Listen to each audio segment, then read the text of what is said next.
এবার স্থায়ীকরণের দাবিতে পথে নামলেন মাধ্যমিক এবং উচ্চ মাধ্যমিক স্তরের স্কুলগুলির আংশিক সময়ের শিক্ষকরা।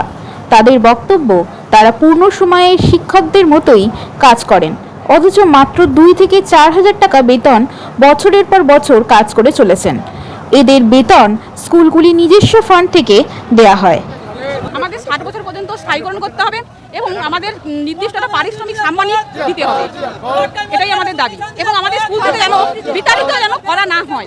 সরকারি স্বীকৃতি দিতে হবে এবং স্কুল সার্ভিস কমিশনের যে পরীক্ষা হয় তাতে আমাদের একটা নির্দিষ্ট সংরক্ষিত আসন থাকবে। আমাদেরকে 60 বছরের নিশ্চয়তা দান করতে হবে। আমরা 1 বছরের জন্য 2 বছরের জন্য এরকম নিয়োগ হয়। আমরা উচ্চ মাধ্যমিক আংশিক স্তরের পার্ট টাইম টিচার।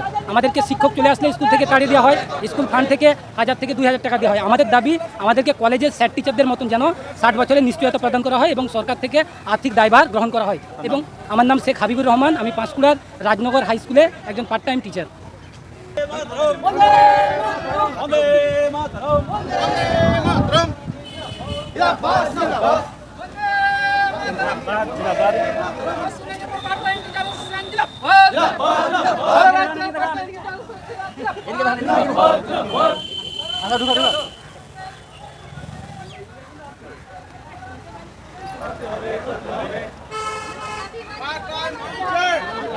जिंदाबाद जिंदाबाद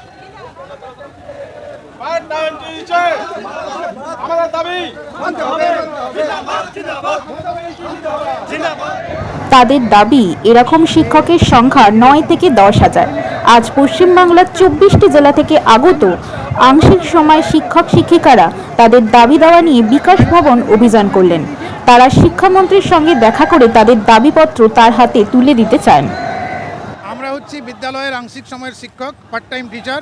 বিদ্যালয় ম্যানেজিং কমিটি আমাদের নিয়োগ করে থাকেন এবং বিদ্যালয়ের যে ফান্ড রয়েছে সেই ফান্ড থেকে আমাদের যৎসামান্য বেতন দেওয়া হয়। পশ্চিমবাংলার বিভিন্ন জেলায় 24টি জেলাতেই কিন্তু আমাদের পার্ট টাইম টিচার রয়েছেন এবং তাদের বেতন দেওয়া হয় স্কুল ফান্ড থেকে 2000 থেকে 4000 টাকা পর্যন্ত। আবার স্থায়ী শিক্ষক চলে এলে আমাদেরকে কাজ থেকে ছাড়িয়ে দেওয়া হয়। আমরা দেখেছি বিগত দিনে কলেজের যে আংশিক সময়ের অধ্যাপক নিয়োগ করা হয়েছিল তাদেরকে 60 বছরের কর্মের সুনিশ্চয়তা করা হয়েছে এবং সরকারি আওতার মধ্যে আনা হয়েছে। আমরাও চাই সরকার আমাদের প্রতি মানবিক হন এবং 60 বছর বয়স পর্যন্ত আমাদের কাজের স্থায়ীকরণ করুন এবং আমাদের সরকারি আওতার মধ্যে নিয়ে এসে সরকারি কোষাগার থেকে আমাদের সাম্মানিক দেওয়ার ব্যবস্থা করা হোক। অন্তত যেমন আমরা বেঁচে থাকতে পারি, দুটো ডাল ভাত খেতে পারি, সেই রকম সাম্মানিক আমাদের আকাশ ছোঁয়া কোনো প্রত্যাশা নিয়ে আজকে আমরা শিক্ষামন্ত্রী বা মুখ্যমন্ত্রীর কাছে দাবি জানাচ্ছি না।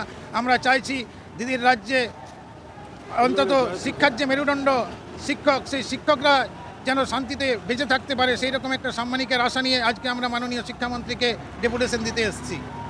আপনাদের মানে কতজন এরকম শিক্ষক রয়েছেন? আমাদের পশ্চিমবাংলায় 10,000-এর মতো এইরকম আংশিক সময়ের শিক্ষক রয়েছেন। আজকে কোন কোন জেলা থেকে এসেছেন আপনারা? আজকে আমাদের 24টি জেলা থেকে এসছে এবং প্রত্যেক জেলা থেকেই দূরবর্তী যারা তারা একটু কম এসছে, সামনাসামনি অনেকে মোটামুটি আজকে আমরা 2000 পার্ট টাইম টিচার্স এখানে এসছি। আজকে আপনাদের কর্মসূচি? আমাদের কর্মসূচি হচ্ছে মাননীয় শিক্ষামন্ত্রীকে আজকে আমরা ডেপুটেশন দিচ্ছি। আমাদের যে দাবি, সেই দাবি আমাদের মূলত দাবি হচ্ছে আমাদেরকে সরকারি আওতার মধ্যে নিয়ে আসতে হবে, আমাদের 60 বছর পর্যন্ত কাজের স্থায়ীকরণ দিতে হবে, এসএসসিতে সংরক্ষণ দিতে হবে, অবসরকালীন এককালীন ভাতা দিতে হবে। ঠিক কলেজের আংশিক সময়ের অধ্যাপকদের স্যাকদের ঠিক যেভাবে দিদি সম্মান দিয়েছেন, আমরা সেই সম্মানটুকু প্রত্যাশা করি দিদির কাছে। কোনো আকাশ ছোঁয়া প্রত্যাশা আমাদের নেই। আপনার নাম? আমার নাম সমিত দেওঘরিয়া। করুণাময়ী সৌরভ গাঙ্গুলি একাডেমি থেকে মিছিল শুরু করে তারা বিকাশ ভবন পর্যন্ত যান। সেখানে যাবার পর 5 সদস্যের প্রতিনিধি দল বিকাশ ভবনে প্রবেশ করার অনুমতি পান। শিক্ষামন্ত্রীর অনুপস্থিতিতে তাদের স্মারকলিপি গ্রহণ করেন শিক্ষা কমিশনার সুরজিৎ রায়। আমাদের কথা হলো, আমরা কমিশনার মহাশয়ের সাথে দেখা করেছি, উনি ডেপুটেশন গ্রহণ করেছেন, উচ্চতর কর্তৃপক্ষের সাথে আলোচনা করবেন এবং আশ্বস্ত করেছেন হয়তো পরবর্তী ক্ষেত্রে আমাদের কোনো মানে ভালো সুরাহা আসবে, এই পর্যন্তই বলেছেন।